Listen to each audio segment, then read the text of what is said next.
10, 9, 8, 7, 6, 5, 4, 3, 2, 1. To 1926. Happy New Year. Happy New Year. Now listen, everyone. Please. I've been a very fortunate man, especially to have friends like all of you. And not many people went to Australia and bought a farm over a copper seam. I have, at long last, persuaded Andrew to make a will, with my wife Sarah's help. In it, there are several minor bequests to some of us and a small trust fund for Violet's education. The main part of the estate, 75%, goes to the Ellingfort Medical Foundation. Oh, how splendid. Dr. Pritchard, of which you're chairman. It'll be used wisely, Andrew. If you ever die, that is. A lump sum of £2,000, held in trust until their 18th birthdays, will be shared between Peter Baker and Robert Sidaway. Oh, that's so kind of you, Andrew.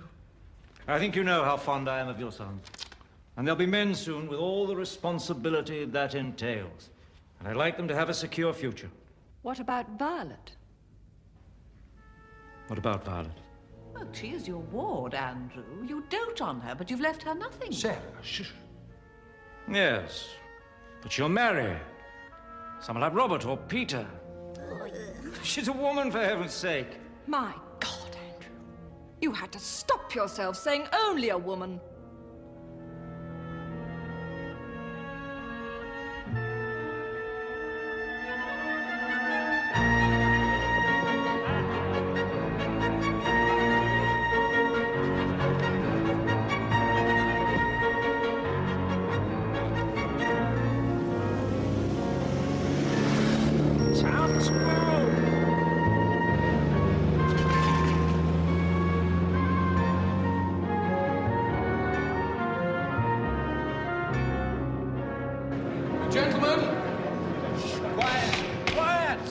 The motion before us is, this House believes that women can never be accorded equal status with men.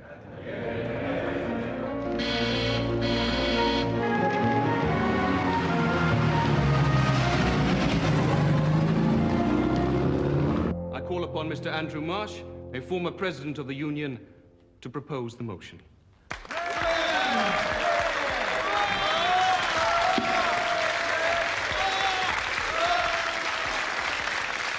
President, gentlemen, few people, if any here today, would deny their fellow human beings, regardless of color, creed, or gender, the fundamental right of respect.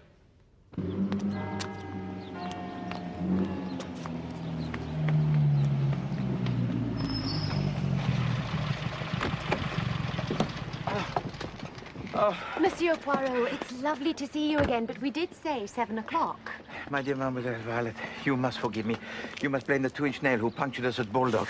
I'd like you to meet my associate, Captain Hastings. How do you do? Captain Hastings, this is Mademoiselle Violet Wilson, Andrew's ward. Thank you. But society, like the family, is not merely a collection of individuals haphazardly thrown together. In order to function industrially, politically, socially, both must be structured, divided into those who make decisions, those who put them into practice, those who lead, those who follow. This is Miss Campion, the principal of my college. Okay. We really should hurry. The debate's underway, and Andrew's already speaking. Such designations are status and are determined by a woman. Her name is Mother Nature.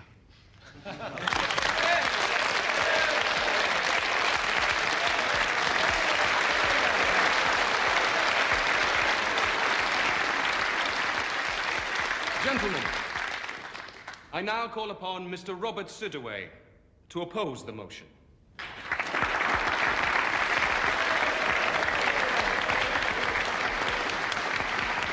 Mr. President, The debate so far has ignored some rather unpleasant developments taking place in the real world. A few months ago, two leaders of immense status, but with very little respect for anything, Adolf Hitler and Benito Mussolini, overran neighboring countries. Now, all people of good sense, regardless of gender, can see that war right across Europe is imminent. And when it comes, will we expect women to merely keep the home fires burning, Mr. President? Yes. Or will we accord them equal status as we ask them to go onto the land and farm it? Into the factories and make munitions. Join the armed forces and fight. Into the valley of death rode the 500 members of the Women's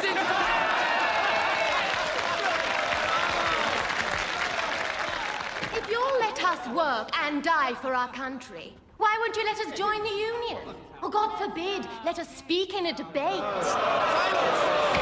Silence! I will not allow interruptions from the gallery. If it persists, I shall have it clear! Perhaps you're frightened we'll start talking sense.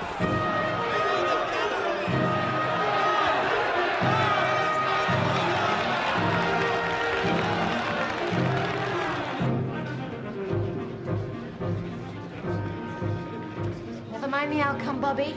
You spoke well. So did Andrew, once you ignored what he actually said. Congratulations, sir.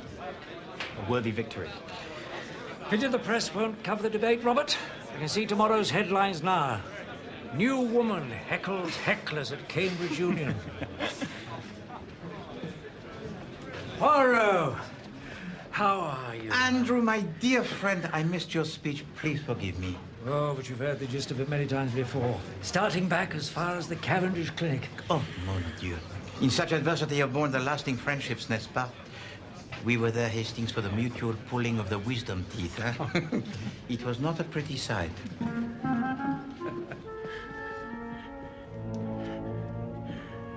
Damn doctor of mine never offers me anything for this wheezing. Perhaps because you tell him it does not bother you.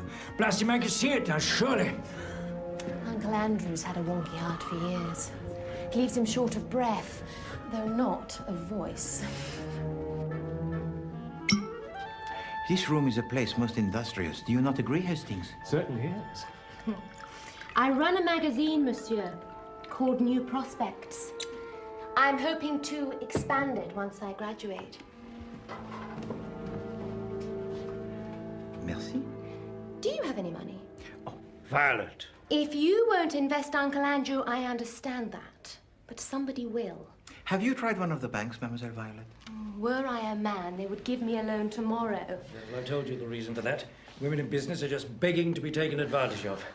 Right, Hastings? Can't say I really know any women. Oh, in business, that is.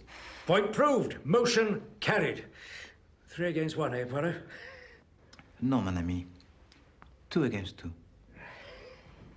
Look, I know you've booked into an hotel, Poirot, but why don't you join us for a few days at Crabtree? Come over tomorrow for lunch. We should be delighted.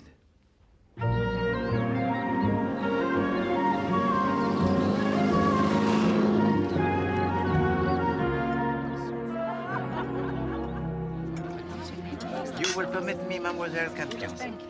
You like for your students to have the views that are very strong, n'est-ce pas? I positively encourage it, Mr. Poirot. John, before I forget, our meeting tomorrow, could we make it a little later? Why don't we meet for lunch? My office at 12:30. Affects you, Martin. I'm afraid. I'm changing my will. It's your money, Andrew. Is Violet to be mentioned in your new will, sir? Setting aside your impertinence, Robert, I could have sworn the debate was over. Perhaps you feel I didn't win it convincingly. I'm sure he meant no harm, Andrew. You don't merely encourage the young Philader, you overindulge them. I apologize, sir. Robert? I'll talk to him, Mrs. Sidaway. Robert! Sarah, will you please not fuss? Robert! Robert, wait! I'm sorry, Violet. Just because he won a stupid debate doesn't make his attitude right. Look, he is what he is, Bobby. And we'll never change him. And I'm not sure that I want to.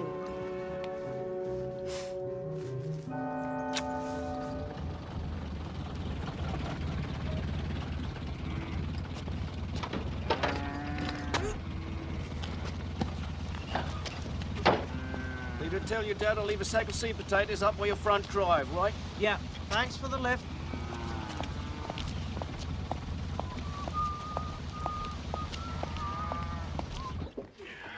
Andrew, it's been marvellous, but I've quite an afternoon ahead of me. Look, I'm sorry I was rough on Bobby. I'll straighten things out with him later. Before I go, Andrew, I'd like to give you the once-over. Oh, good God, man. Fuss, fuss, fuss. You've had a couple of strenuous days. Now, jacket off and sleeves up. Mrs. Sidaway, would you be so kind as to bring my stethoscope through to the library? My bag's in the hall.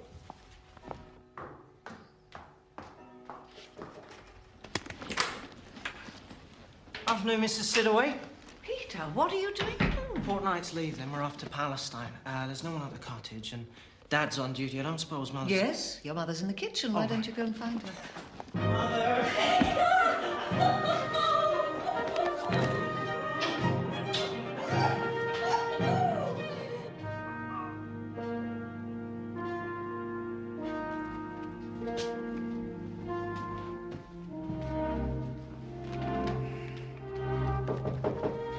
Entrez. Oh, mon ami. The good doctor, he tells you to get some rest and you ignore his advice.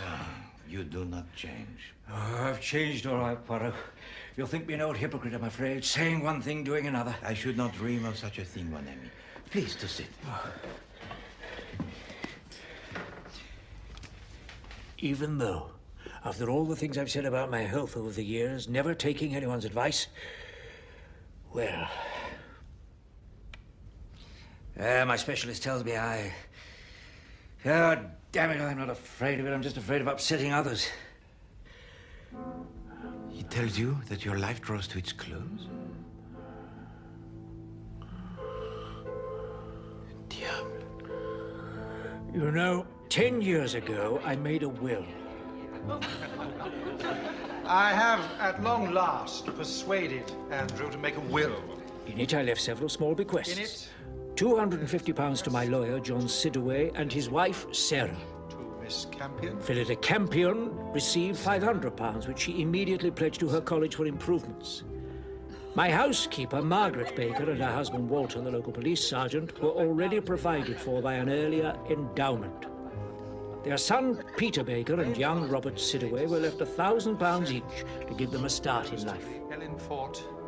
But I left the bulk of my fortune to Dr. Pritchard, as chairman of the Ellen Fort Medical Foundation. If you ever die, that is. There was some consternation that night that I had excluded Violet from my will. But tomorrow I'm going to put that right. I intend to write a new will, leaving everything to Violet. Truth is, I've been so proud of her achievements at Cambridge over the past 3 years. She deserves it. I'd like you to be executor of that will, Poirot. Say you'll do it for me. But of course. Why this urgency? Who the hell is that at this time of night? Look, we'll talk more tomorrow. Oui, bien sûr. Good night. Bonne nuit, cher ami.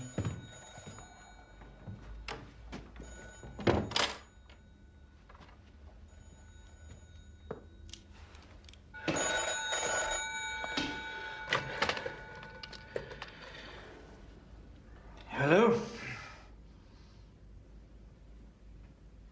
What, now?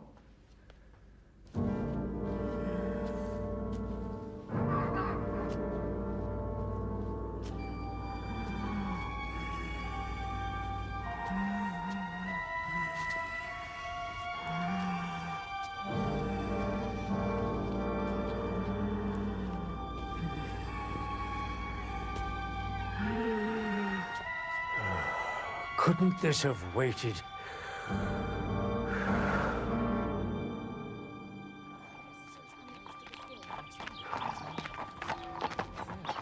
morning, Poirot. Good morning, Hastings. Bonjour, mademoiselle. What do you think of Samson? I think that he is large and you should take care, Hastings. We'll join you for breakfast, Monsieur Poirot.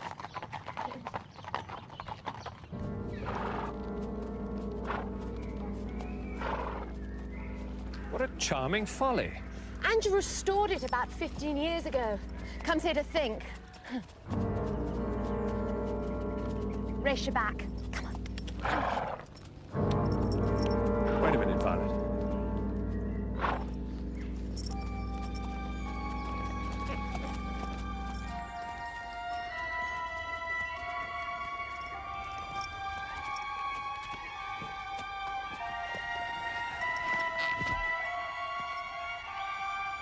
Andrew?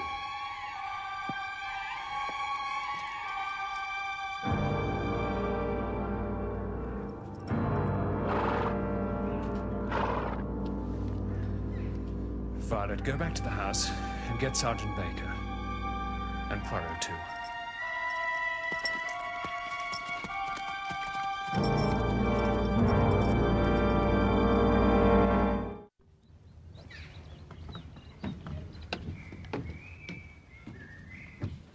Sergeant Baker, you permit that I make a search? My men have done that, sir. Found nothing. Perhaps a post-mortem will tell us more. There's no call for a post-mortem. I've examined the body. Andrew died about 8 hours ago.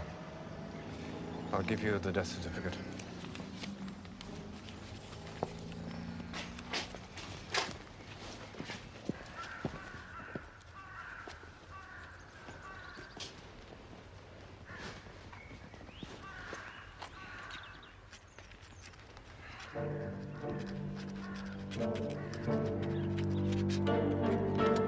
Heart failure? What's wrong with that? It says nothing. I've yet to see a corpse whose heart still beats. Poirot, the leading heart specialist in London would tell you that Andrew... His illness and I were well acquainted, Monsieur le Docteur.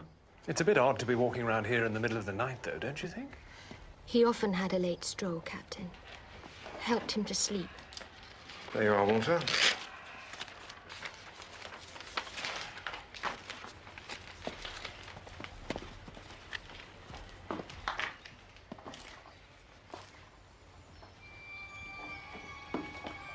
Last night, Andrew tells me he was to make a new will. midnight, he gets a telephone call. This morning, he is dead. No, this is no coincidence, Hastings. We must make the search. And Hastings, leave not a rock unturned.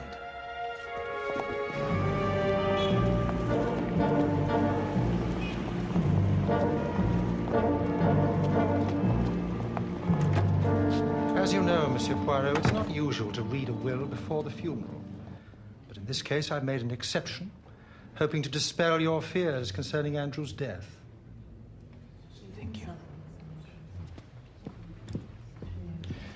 Ladies and gentlemen, perhaps we should be seated.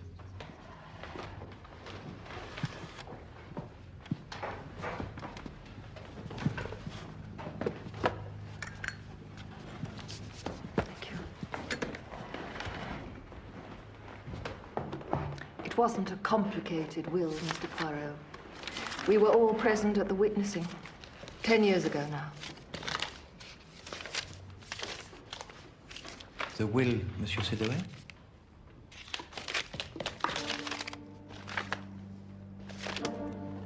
Doesn't appear to be here. Don't be absurd, dear. It must be. That'll be there somewhere, sir. Just a matter of finding it.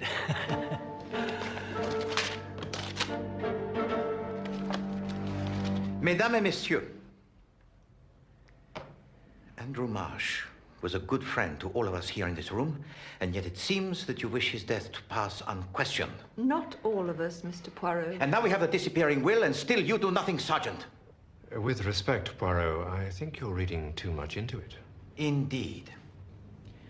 The new will that Andrew Marsh intended to write would have left everything to Mademoiselle Violet, with Poirot as executor. Very well, I will execute. But beware, mes amis, for in so doing, with or without your help, I will unravel the mystery of his death.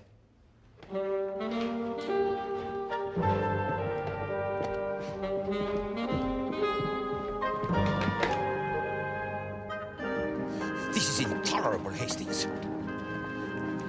We are dealing with a close-knit community where the business of each is known to all, except to Poirot. Yet. Just a second, Poirot. That missing will could be a godsend. It'll mean Andrew died intestate. Thank you for that note of optimism, Hastings. But all you have to do is tell the probate court that Andrew wanted Violet to have everything. And you think that they will accept that? The wishes of Andrew Marsh, told to me in confidence, without any witnesses? I see. Poirot, I wonder if I might have a word. Santé. Good health.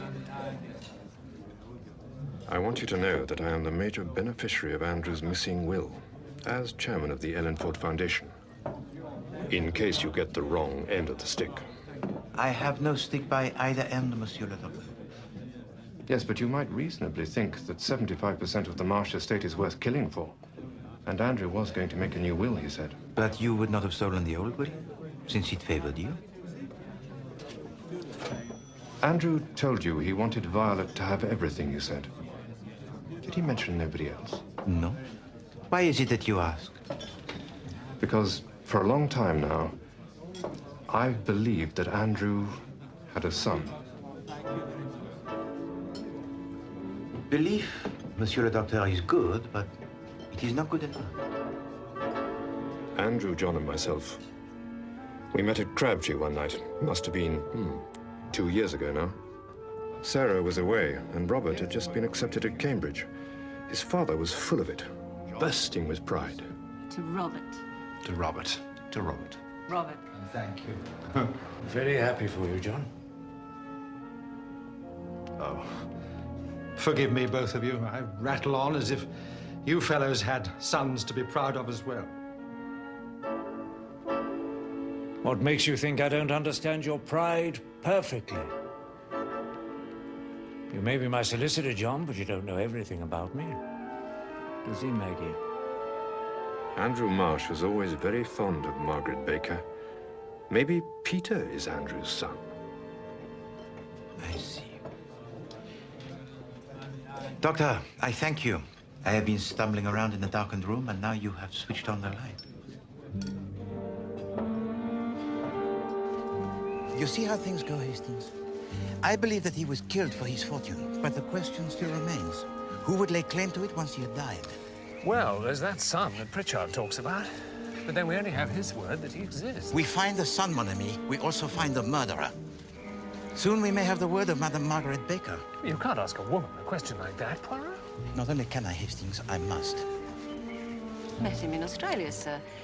Hired me as nanny to Violet, his business partner's child. When he came to England, he gave me the chance to come too. Which is where you met your husband, the bobby of the village. Madame Baker, I truly wish to cause you no offense, but Monsieur Andrew Marsh, he admired you greatly, n'est-ce pas? Oh, yes. And you were also very fond of him? Yes. And perhaps it would be true to say that you did not work for him as the nanny to Mademoiselle Violet so much as to share in his life. Dad, I want to hear this.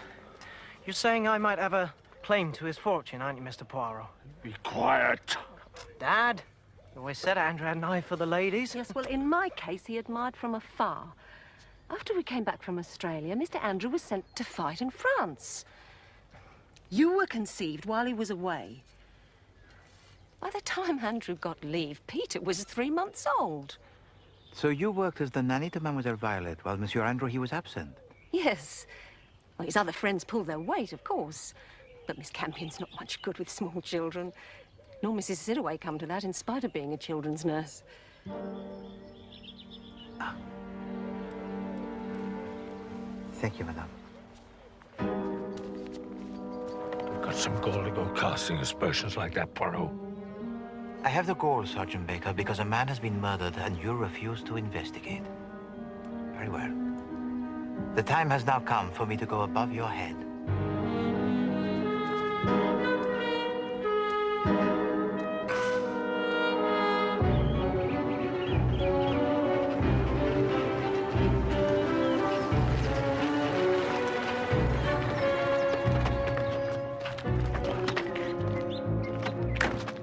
Thank you for coming, Chief Inspector. You have met Sergeant Baker, I see. Yes, I must say, Poirot, that in spite of your comments, he seems like a reliable chap to me. This way, Chief Inspector.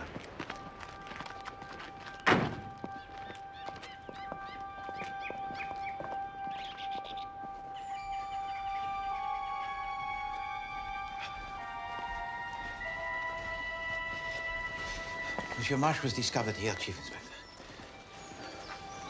No marks on the body? Nothing out of the ordinary found? Rien.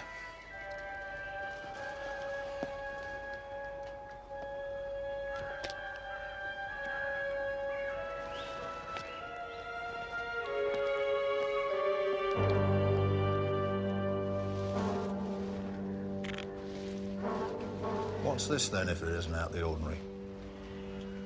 C'est incroyable. Looks like a medicine bottle to me. I myself searched this area, but meticulously. Must have missed it, Poirot. Any of the local quacks reported one of these missing? No, sir. Sorry, sir. We'll get onto it right away. I'll ask Dr. Pritchard. Pritchard? He's the chairman of the Ellenford Medical Foundation. Dr. Martin Pritchard. Listen, Poirot, don't tell people I'm in the neighborhood yet. I shall need to see the coroner's officer. I want a post-mortem. I want to know what was in this. Miss Campion, could you spare us a few moments? I am rather pressed for time, Robert. Please, Phillida. It's about my mother, Miss Campion. About me. About my father, too, I suppose. 2 years at King's and you still don't make any sense, my dear boy. Like so many before you. You won't laugh when you know the reason, Phillida. Robert needs your advice. I think Andrew Marsh was my father, Miss Campion. And you're asking me what you should do about it? Why don't you ask Mr. Poirot?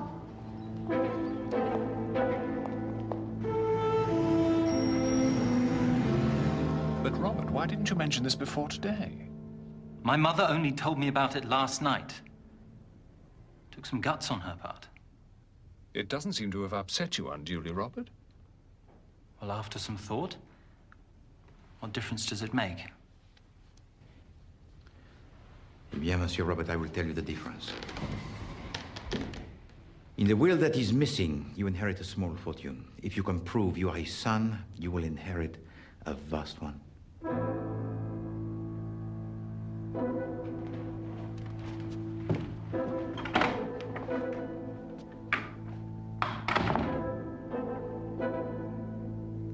And now a son by Sarah Sidaway. We find the son, we find the murderer, you said.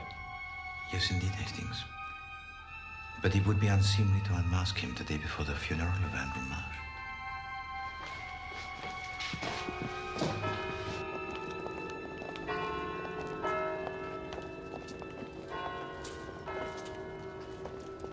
Man had a lot of friends, Poirot. What good are many friends, mon ami, when you have one bad enemy?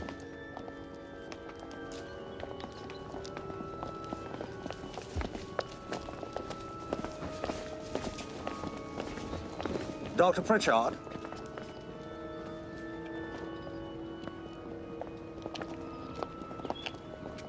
You look to be in the rudest of health, Chief Inspector. You have met before? Would you care to fill these gentlemen in, sir, or shall I? Very well, then. We met in London 15 years ago. Dr. Pritchard here was running a so-called humanitarian group, helping the terminally ill to kill themselves. To end their suffering, you mean? We investigated his organization, but couldn't prove anything. At a rough guess, I'd say he's up to his old tricks again. No. Yours, Doctor, according to the manufacturer. They send them out with batches of insulin, all numbered so they can keep tabs on them. Because as well as working miracles, insulin can also be lethal. I don't understand. The post-mortem found needle marks in Mr. Marsh's upper arm. Martin Arthur Pritchard, I'm arresting you for the murder of Andrew Marsh. You're not obliged to say anything, but anything you do say will be taken down and used in evidence.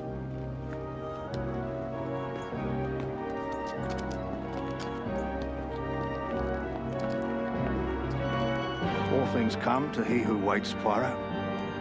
I knew I'd get him sooner or later.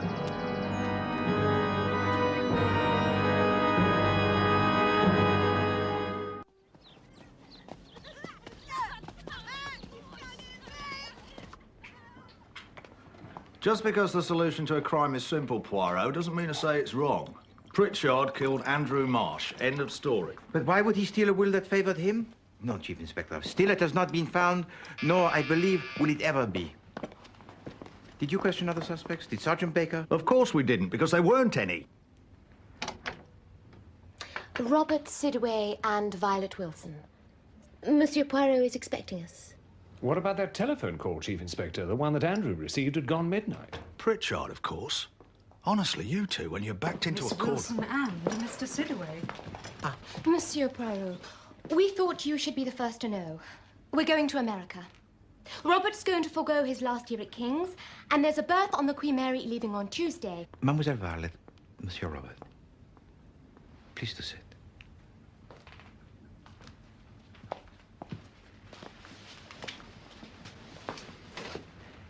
Eh bien, mademoiselle, what of the end of term? What of the graduation ceremony of Mademoiselle Campion? Why the sudden rush, Miss Wilson? What is there to stay for? Women are treated as equals in America. I can forge myself a decent career. And a man I've known all my life is charged quite insanely with my guardian's murder. Mademoiselle Violet, your late guardian would not have wanted you to miss the graduation ceremony. I beg of you, before you finally make up your mind to give Poirot a little more time, please.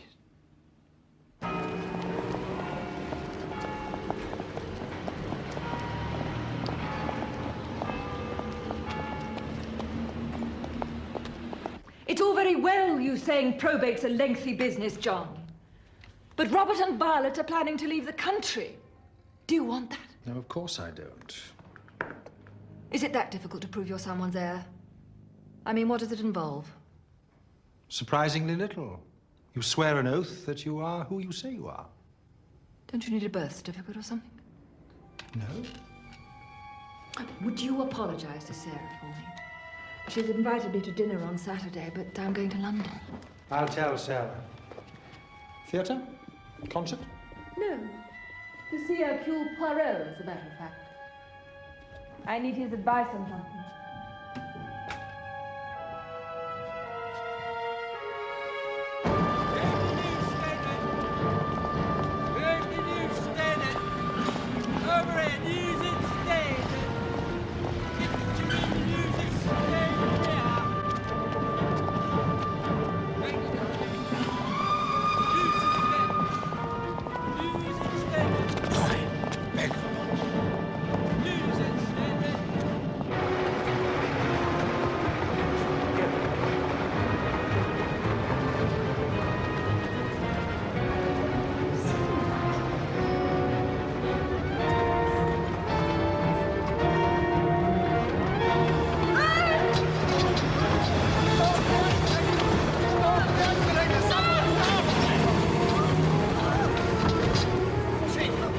Whoever pushed Mademoiselle Campion down the moving stairs, it was not Dr. Pritchard. He is in your custody. Yes, well, we don't know that anyone pushed her yet. But he is not the murderer, Chief Inspector.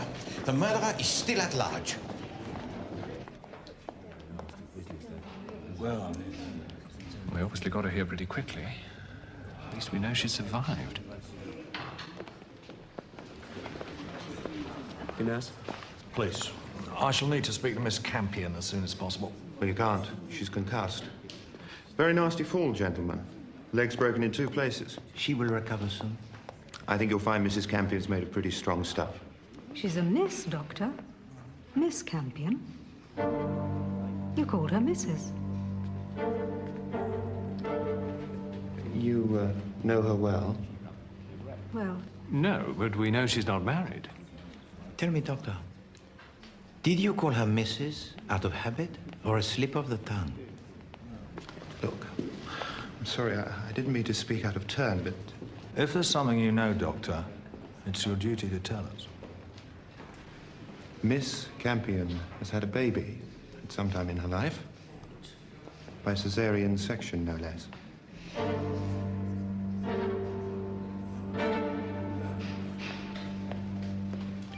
Miss Lemon,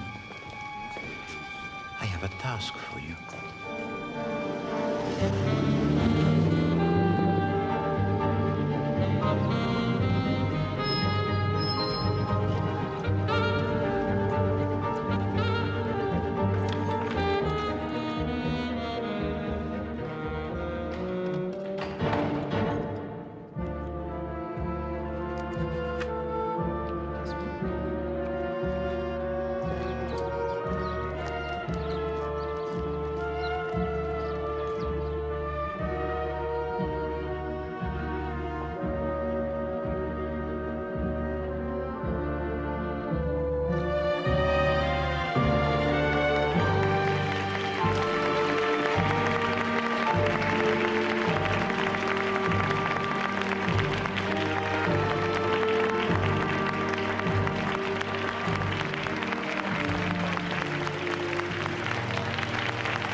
Ladies and gentlemen, the end of the academic year is something I would never miss.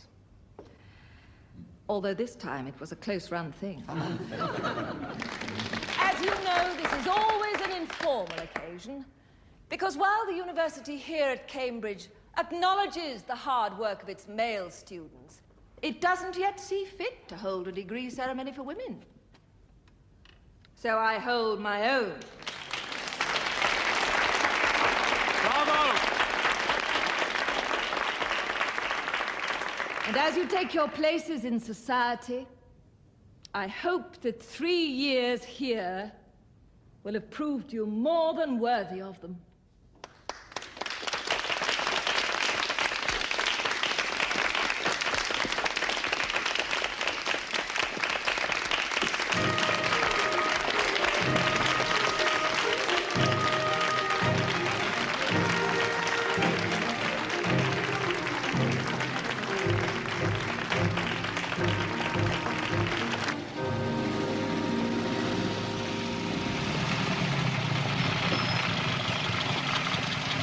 Thank you, Hastings. A smile of triumph, Miss Lemon? Of course.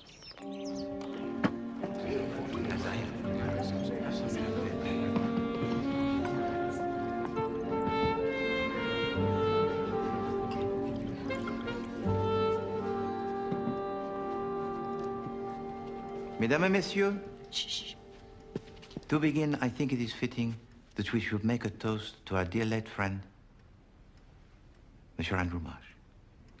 Andrew Marsh.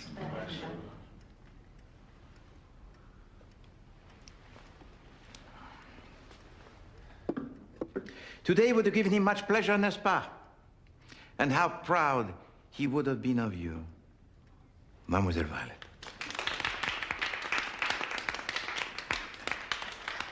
However, there is someone in this room who denied to him this pleasure. You mean his murderer's here? One of us?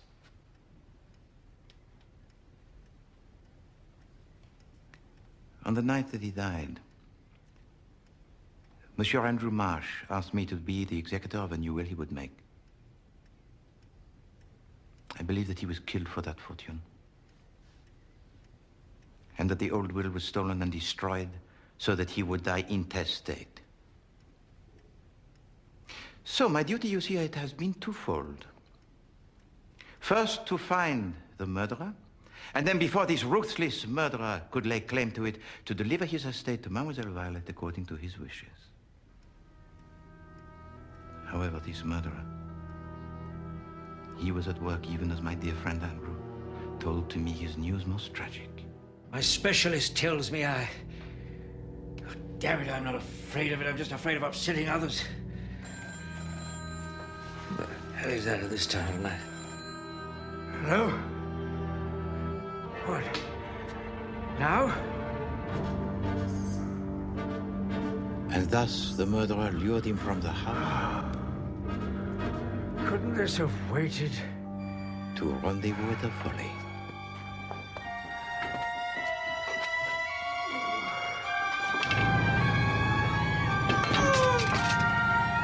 And here, our murderer administered a massive and fatal dose of insulin in a cowardly attack upon a man who was sick and weakened.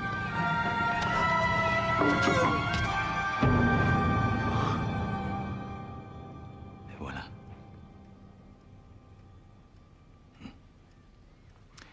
But then along comes Poirot, who says that this death is not a death that is natural. Oh no. It is a murder. So fearing for their own safety, the murderer pointed the finger toward Dr. Martin Pritchard by placing at the scene of the crime the file containing the insulin. Chief Inspector Japp arrives to help me with the investigation. He examines the folly and he finds it there. Why was that file not found the day of the murder by Sergeant Baker, huh? Because it was not there. No? Poirot himself searched the area, and Poirot never misses. So, my good friend, the Chief Inspector Japp, promptly arrests Dr. Martin Pritchard. And with a man who is innocent charged for the murder, the real killer could now lay claim to the Marsh fortune. So it was thought, without suspicion. But Dr. Martin Pritchard had already told to my associate, Captain Hastings, and myself, that Andrew had a son.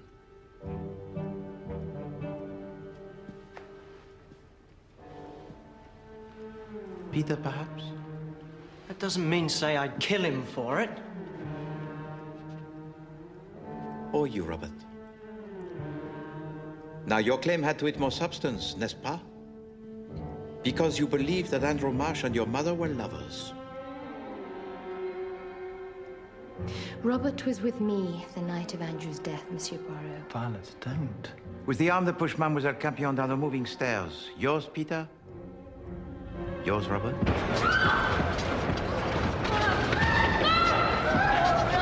Someone stop!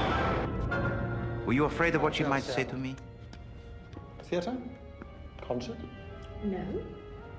To see her kill Poirot, as a matter of fact. And of course, the killer certainly knew of the visit to London of Mademoiselle Campion to see Poirot. Because Mademoiselle Campion had discovered in a conversation with a lawyer, John Sidaway, that for a child to claim the estate of the father, the real identity of the mother need not to be revealed. But events took such a turn that did reveal a secret that she herself had kept for more than, what, 20 years?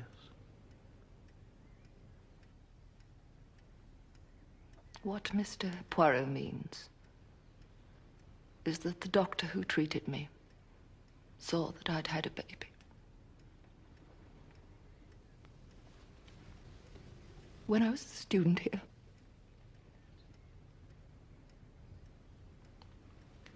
It was but a short step for my secretary, Miss Lemon, to discover the name of that baby. Please to read it, Miss Lemon. Born on the 17th of July, 1913, to Miss Phillida Campion, a daughter whose name was Violet. What's going on? What on earth is happening? Was it necessary to pry into Phillida's past, Poirot? It's Andrew we're interested in. Yes, indeed. But during all this time, not once did we ask ourselves this question. Is this son that we seek perhaps a daughter?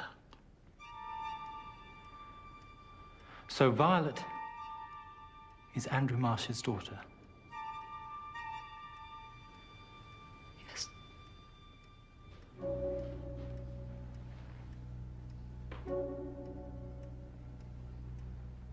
So, Monsieur Robert,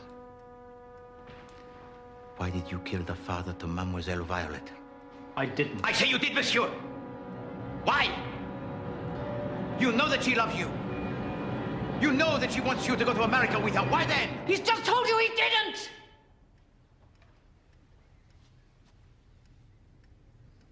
No, madame. Perhaps Robert, he is not the murderer. Because, just as we thought the heir of Andrew had to be a man, so too did we think of the murderer. This killer was someone who stole a syringe from the bag belonging to Dr. Pritchard, who knew the power of insulin. And you, I was told, had been a children's nurse. Madame Sidaway. It was you who convinced Robert that he was the son of Andrew. It was Robert who told you of the visit of Mademoiselle Campion to London, where you followed her, where you pushed her down the moving stairs. Because you were afraid that at last she would reveal Mademoiselle Violet as the rightful heir. No.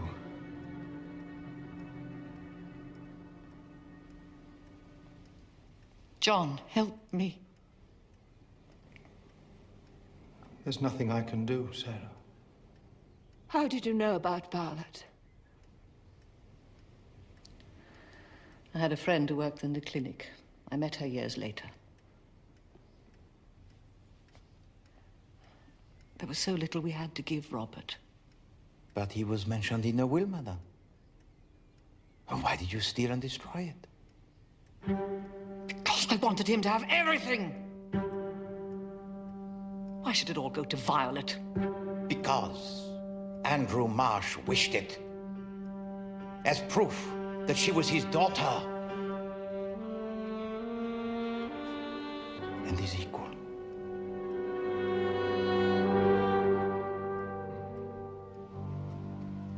I think you'd better come along with me, Mrs. Sidaway.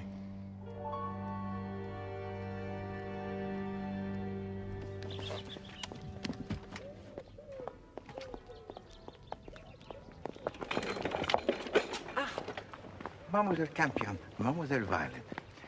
Your magazine could not have a name that is better, huh? The New Prospects. For these are very exciting for you both, are they not? They certainly are. And I'm going to use the inheritance to start my own publishing company. And you, Monsieur Poirot, shall be my first subscriber. Thank you, mademoiselle. You know, the companies, they have a chairman, huh? But in this instance, why not a chairwoman? You already have the chair, I see. Not for much longer. Plaster comes off a week today. And what of Robert? I think I can persuade him to finish his degree. That is good. Alors, au revoir, mesdemoiselles. Et bonne chance. Thank you, Monsieur Poirot.